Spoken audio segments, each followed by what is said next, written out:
He remained there continuously at the periphery of a deteriorating bus station in Bend, Oregon. Precipitation fell, winter conditions ensued, yet his vigil persisted. A German shepherd, so immobile he nearly merged with the cement, gazed intently along the thoroughfare as if anticipating an apparition. Devoid of identification or a collar, his eyes alone conveyed a sentiment more profound than suffering, expectation.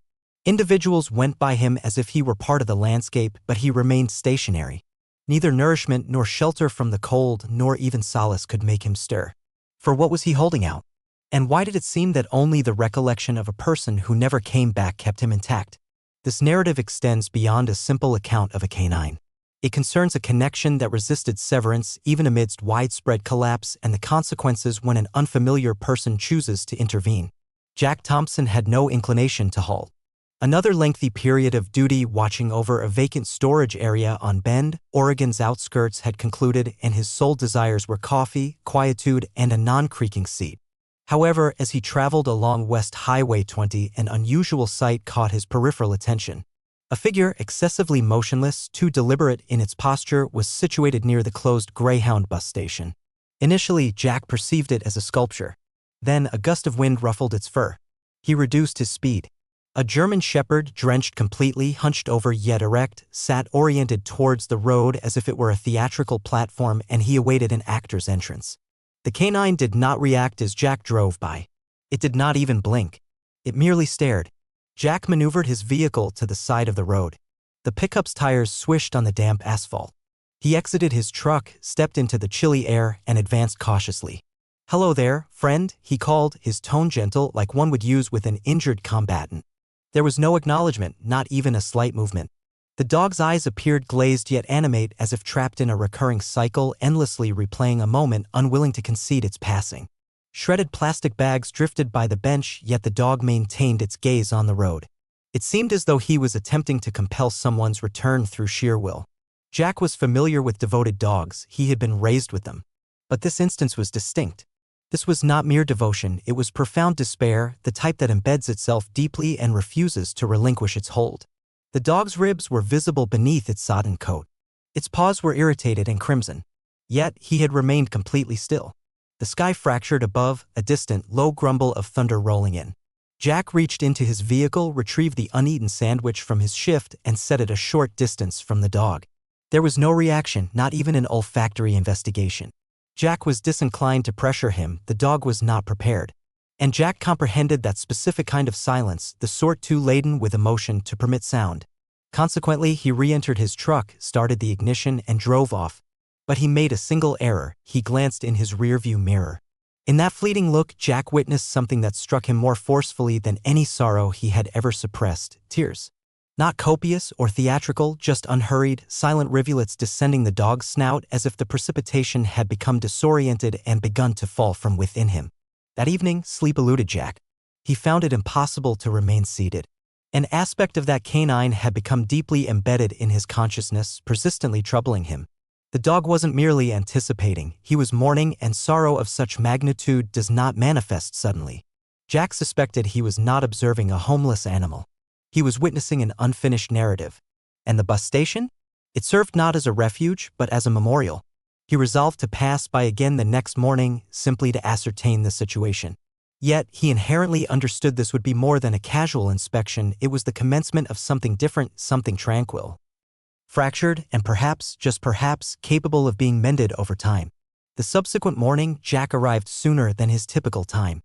He had foregone a shower, simply donning the previous day's hooded sweatshirt and denim trousers, taking a partially consumed bag of jerky, and driving directly to the old bus station. He lacked a specific strategy, only an intuitive sense that failing to return would leave him unsettled for the remainder of the day, akin to misplacing one's wallet and discovering it mid-meal. And predictably, there he was, the dog. The same location, the same stance, the same gaze fixed on the bend in the road as if it concealed a secret he was unwilling to release. Jack exited his vehicle and positioned the jerky on the pavement. "Not too near. I surmised you might still be present," he mumbled, attempting a nonchalant tone. The dog showed no reaction, not even a blink. His coat remained moist from the nocturnal rain, adhering to his body like a sodden garment several sizes too large. Jack squatted slightly, his arms resting on his thighs, simply observing. "You're not anticipating food, are you?" he remarked gently. "You're awaiting someone." The realization struck him differently this time. This was not an ordinary stray roaming the area. This was dedication, unadulterated, agonizing dedication. A vigil that proclaimed, "I am certain he is returning." He promised he would. Jack retreated slowly and seated himself on a bench on the opposite side of the street. He remained for an hour, then two, observing, waiting. Each time a vehicle passed, the dog would become alert, then his posture would sag like a deflating balloon. It wasn't merely the staring, it was the hope, the kind that gradually transforms into sorrow but never fully surrenders. Around midday, Jack strolled into the nearby corner convenience store. The attendant, an elderly man with substantial spectacles and a gravelly voice, did not even raise his eyes when Jack inquired, "Excuse me, that German shepherd outside. Has he been present for a while?" The attendant narrowed his eyes at the grimy window. "Indeed," he rasped. "Approximately a week, perhaps longer. Arrives in the morning, departs in the evening. Consistently the same location." Jack nodded, his fingers drumming on the counter. "Is he expecting someone?" The attendant shrugged. "It appears so. Or perhaps he simply has nowhere else to be." Returning to the station, Jack observed something peculiar, profound indentations on the pavement, long, repeated abrasions as if claws had scraped the concrete due to agitation or fear. This was the type of motion a dog exhibits when pacing incessantly, attempting to remain near a location that once symbolized security. The bus station had been non-operational for over a year. No services, no timetables, no commuters, only corroded signs and stillness. Yet, the dog persisted. That evening, Jack did not return to his residence. He parked on the opposite side of the street, switched off the ignition, and slightly opened his window. He observed the dog from afar as darkness enveloped the sky. A coldness permeated the air. Vehicular traffic diminished to a mere handful. Jack consumed peanuts from his glove compartment, continually glancing at the dog. The critical moment occurred shortly after 12 a.m. A blue pickup truck drove by, old, dilapidated, the same model Jack had previously owned. The dog rose, not merely rose, but straightened, his ears perked forward. His eyes tracked it until it vanished behind the trees. Then he sat down. That was all. Jack sat there, his hand immobile on the steering wheel. The dog wasn't just observing the road, he was looking for that specific truck. Not just any truck, but that particular one.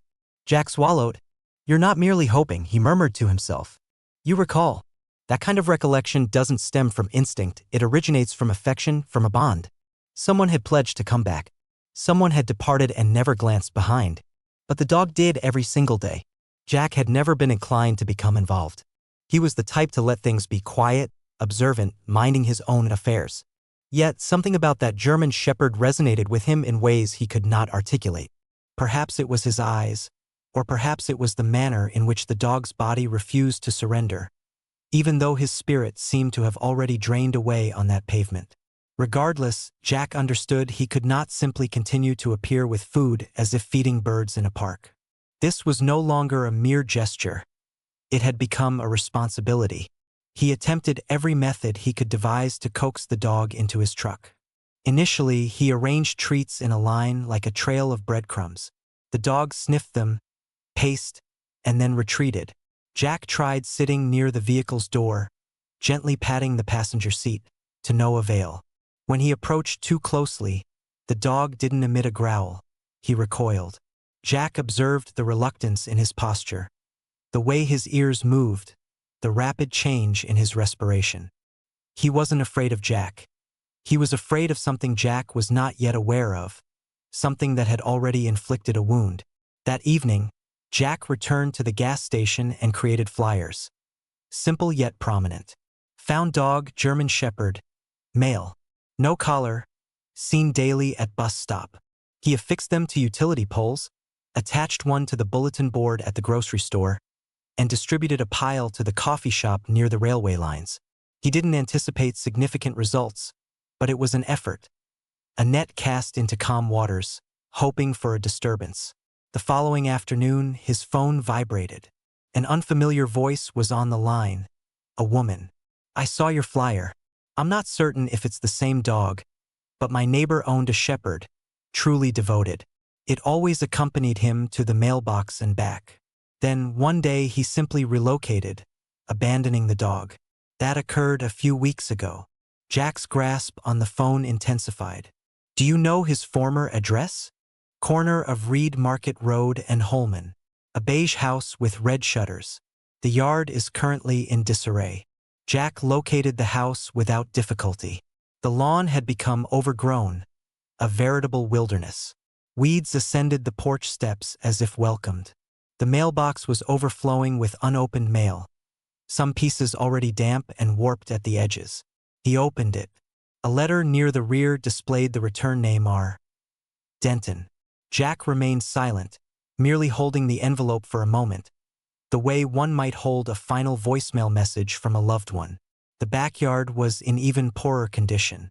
Tall grass obscured a cracked concrete patio. However, what captured Jack's attention was an old plastic crate, partially concealed by weeds. One side had been gnawed through. The interior was marked with claw scratches, as if something had desperately attempted to escape a terrifying situation. Jack squatted and examined the crate. It did not resemble an old kennel. It looked more like a confinement. He drove directly to the bus stop and found the dog precisely where he had last seen him, still oriented towards the road, maintaining the same desolate posture. Jack did not speak, just approached and sat on the ground a short distance away. The dog remained still, but his ear twitched. Jack leaned back against the wall. "I don't believe he's returning, friend." The dog turned his head slightly, for the very first time.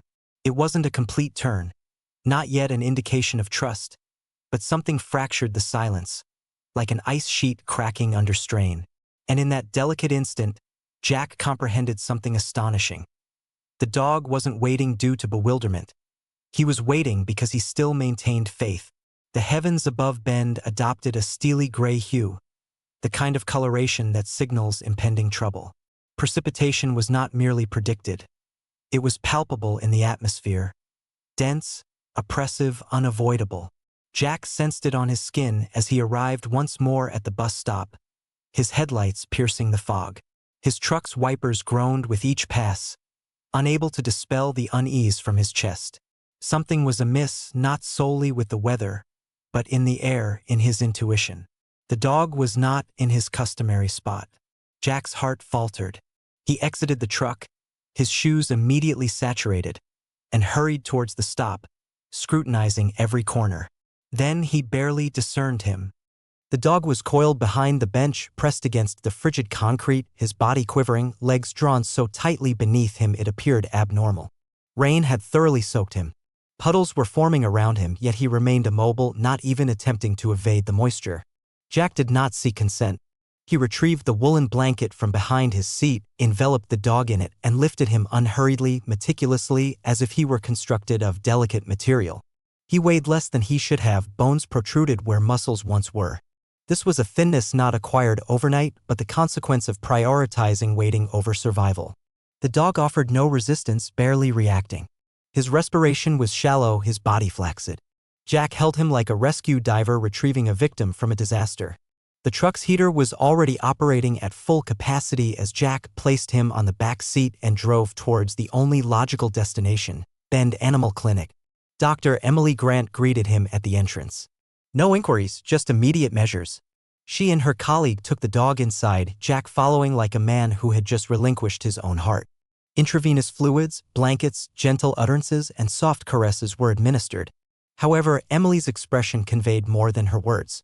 Later, in an auxiliary room redolent of disinfectant and stale coffee, she sat opposite Jack. He is severely dehydrated, emaciated, and feeble. His kidneys are under duress from the ordeal. He is also of advanced age, perhaps 8 or 9. Additionally, there is scarring on his hind legs, circular, recurrent. It could be from being tethered or possibly something more severe. Jack remained silent, too preoccupied with staring through the clinic wall as if it were a window to the past. The hours extended. The rain persisted. Jack stayed throughout the night, dozing in an uncomfortable chair beside the recovery table. At some juncture, the dog moved, a slow, hesitant motion. His eyes opened, not widely, but just sufficiently. And for the first time, they did not look beyond Jack, they focused on him. There it was again, a change, scarcely perceptible, yet present. Jack reached out slowly, allowing his fingers to rest near the dog's paw, not making contact, merely offering. The dog did not withdraw. He did not flinch. He simply observed. It wasn't trust, not yet, but it was a beginning. The following morning, Jack sat with Emily and completed the necessary forms. The dog required a name for the official records. Jack contemplated the blank line for an extended period, his pen poised. Then the name occurred to him. Shadow, he stated. Emily smiled. That is appropriate. Jack nodded. He doesn't follow individuals. He follows recollections. Later that day, Shadow stood on unsteady legs for the first time in days. He took 2 steps, then 3, before gently collapsing against Jack's leg as if it were the sole stable object in existence. And just like that, the connection was established, not vociferous, not theatrical, but genuine. Shadow had waited sufficiently. Now perhaps he was prepared to follow a new path. Shadow was now consuming food. Not a substantial amount, but sufficient for Jack to cease anxiously monitoring his every meal. He still recoiled at abrupt noises and became rigid when a heavy boot scraped against a tiled surface, yet gradually, incrementally, he was re-engaging with something resembling life. Jack had arranged a comfortable bed for him on the living room floor near the hearth. Shadow did not utilize it, preferring to lie by the door, his gaze perpetually fixed on the window as if a momentary lapse in vigilance might cause him to miss someone's reappearance. That intense stare persisted. Even following the veterinary visit, even after finding security, it trailed Jack like a personal shadow lingering in the periphery. It wasn't merely about being forsaken, it was something more profound, something unsettled. And Jack, with his extensive history of silence regarding his own emotional injuries, recognized the appearance of a wound still unhealed beneath the surface. One morning, in a small coffee establishment on Greenwood Avenue, Jack overheard it, a mere fragment of a conversation barely audible amidst the whir of the espresso machine and the clinking of spoons against mugs. Still no information on that missing individual, eh? Denton. Jack's posture tensed. He turned unhurriedly and observed the 2 men at the corner table, their city worker vests slung over their chairs, partially eaten muffins between them. Just disappeared, one of them remarked, shaking his head. Truck missing, house deserted. No one has heard anything for weeks. Jack did not interject. He posed no inquiries. He simply listened. And when he returned to his truck, that name resonated more vividly in his mind than ever before. R. Denton, the same name on the letter, the one the woman had mentioned, the same specter that Shadow still pursued each time a pickup truck rumbled by. That evening, Jack went back to the bus stop, not for Shadow, who was resting at home, but in search of answers. The concrete appeared unchanged. The graffiti on the bench remained the same. Yet, the place exuded a greater sense of coldness. Jack walked around the rear of the stop, through the damp weeds and scattered litter, and stopped abruptly. There it was, a darkened area of ground, faint, almost concealed beneath wind-drifted refuse, but distinct enough. The shape was irregular, dark, and scorched as if something had been incinerated there and never removed. Jack squatted. He gently traced the edge of the patch with his fingers. Ash rose, as light as a breath, and nestled at the periphery were 2 short strands of fur, singed, coarse, Shadow's fur. Jack stood up slowly, his stomach churning, his heart pounding in his chest. Whatever had transpired here, it was not simply abandonment. It was not just a man who departed and never came back. Something violent, something conclusive, something deliberate had occurred behind that bus stop. Jack did not know the precise details, but Shadow did. That night, Jack sat beside Shadow on the porch. The old shepherd lifted his head, blinked once, and rested it on Jack's boot. I don't believe he abandoned you, Jack said softly. I believe someone took him from you. Shadow offered no response, naturally. But in the manner of his exhalation, long, slow, almost purposeful, Jack sensed a change. The waiting was not solely grief, it was devotion lacking resolution, the kind that persists until truth is revealed. Sleep eluded Jack that night, not truly. He continuously replayed the image of the scorched area behind the bus stop, the strands of fur, the name Denton reverberating in his mind. It wasn't unfounded suspicion, it was intuition. Something had occurred and Shadow had witnessed it all. He merely lacked the verbal capacity to recount it. However, his body, his scars, and the silent manner in which he stood when a blue pickup passed conveyed more than words ever could. The following morning, Jack submitted an understated report.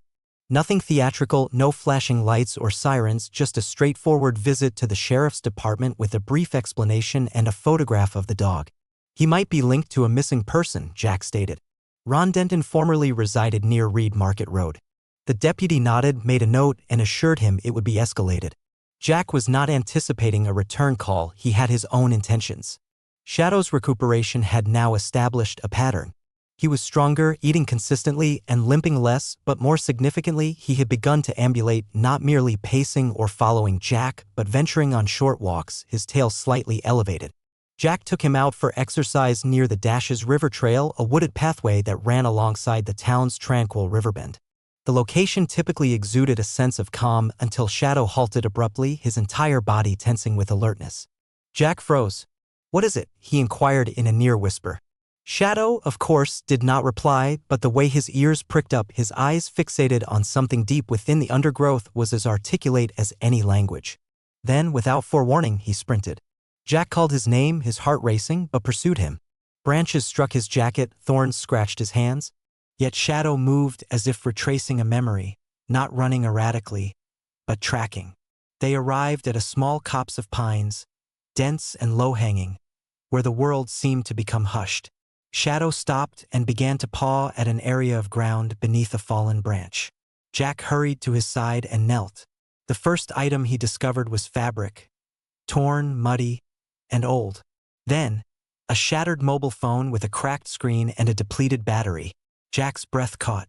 His fingers quivered as he cleared away more debris, uncovering a duffel bag. Inside were clothes soiled and ripped, a leash stained with blood, and beneath that, a name patch from a uniform jacket. Denton. Jack stared for an extensive period. The woods, silent and observant, provided no answers. Shadow sat beside him, no longer digging, no longer moving, just breathing as if this were the place he had been striving to reach all along. Jack took photographs and contacted the sheriff. This time, they regarded the matter with gravity. Officers secured the vicinity. Forensic investigators arrived. Jack remained until dusk, leaning against a tree, Shadow curled at his feet like a sentry relieved of duty. The question was not solely what had befallen Ron Denton. It was why Shadow had survived and why someone had exerted such effort to ensure that was the only remaining part of the narrative. The quiet that followed the findings seemed more oppressive than the disclosure itself. Forensic units arrived and departed with discreet competence, and local media had begun to investigate, posing inquiries Jack lacked the fortitude to address. Yet, at the core of it all, Shadow remained unchanged, not in the manner Jack had anticipated. He did not appear comforted or unburdened. He was not cured, because sorrow does not vanish when truth emerges, it merely alters its form.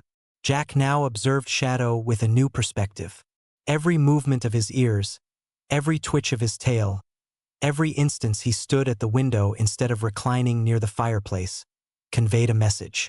Shadow's gaze remained fixed on the road, and Jack could not fault him, because even if justice was slowly progressing, closure was not something one could extract from a report or a court document. It had to be experienced. And for Shadow, it had not yet arrived. One evening, while walking Shadow along the path just beyond Pilot, Jack noticed something unusual. A black SUV decelerated as it passed them, its engine almost silent. Its windows were more heavily tinted than legally permitted, the kind designed to conceal narratives rather than display them. Shadow froze not from fear, but from recognition. His body became rigid. His eyes tracked the vehicle until it vanished around the bend.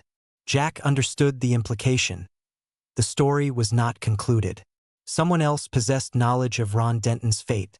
Someone who wished for the past to remain undisturbed. Later that night, a neighbor casually remarked on a similar SUV scene parked along Reed Market Road during the same week Denton disappeared. "I didn't give it much thought," he said. "But now, considering the dog, perhaps someone was observing." The pieces were forming a coherent image. Ron hadn't merely vanished. He had been silenced. And Shadow had survived what Ron had not, possibly fortuitously, or perhaps because someone underestimated a dog's capacity to recall specifics. But canines do remember more effectively than most humans realize. The sheriff's department contacted Jack the subsequent day. The blood on the leash matched Denton's. The contents of the duffel bag were confirmed as his. There were indications of a struggle near the location, but a body had not yet been found. Nevertheless, the case was now formally reinstated, and Shadow was being considered a witness. A silent one, but a witness all the same. And Jack could perceive the strain it placed upon him. Shadow had endured enough. Jack desired his liberation from it, not merely in a legal sense, but spiritually. He merited rest, an end to waiting, a cessation of his vigil. So that evening, Jack escorted him back to the bus stop one final time. It was no longer the same. Weeds had encroached upon the bench. Graffiti had proliferated. Yet, when they stood there together in the fading light, Shadow did not sit. He did not gaze down the road as before. He stood beside Jack, eyes forward, his posture tranquil. For the first time, the stop was not a shrine, it was a place of remembrance. Jack reached down and placed his hand on Shadow's back. The wind was cool but constant, the kind of wind that no longer inflicts pain but simply passes through. They did not remain for long. As they turned to depart, Shadow glanced back once, just once, and then followed Jack without reluctance. Whatever lay ahead, it would no longer involve waiting, it would involve advancing together. Certain conclusions do not arrive with fanfare or media attention, they emerge softly like a dawn unseen by most. That was the sensation as Jack sat on his porch with Shadow beside him, the sky just beginning to lighten with the approach of morning. Following all that had transpired, the trail, the SUV, the leash, the fire-scorched area behind the bus stop after the enigma had transitioned from obscurity into clarity, this remained, a man and a dog simply sitting quietly.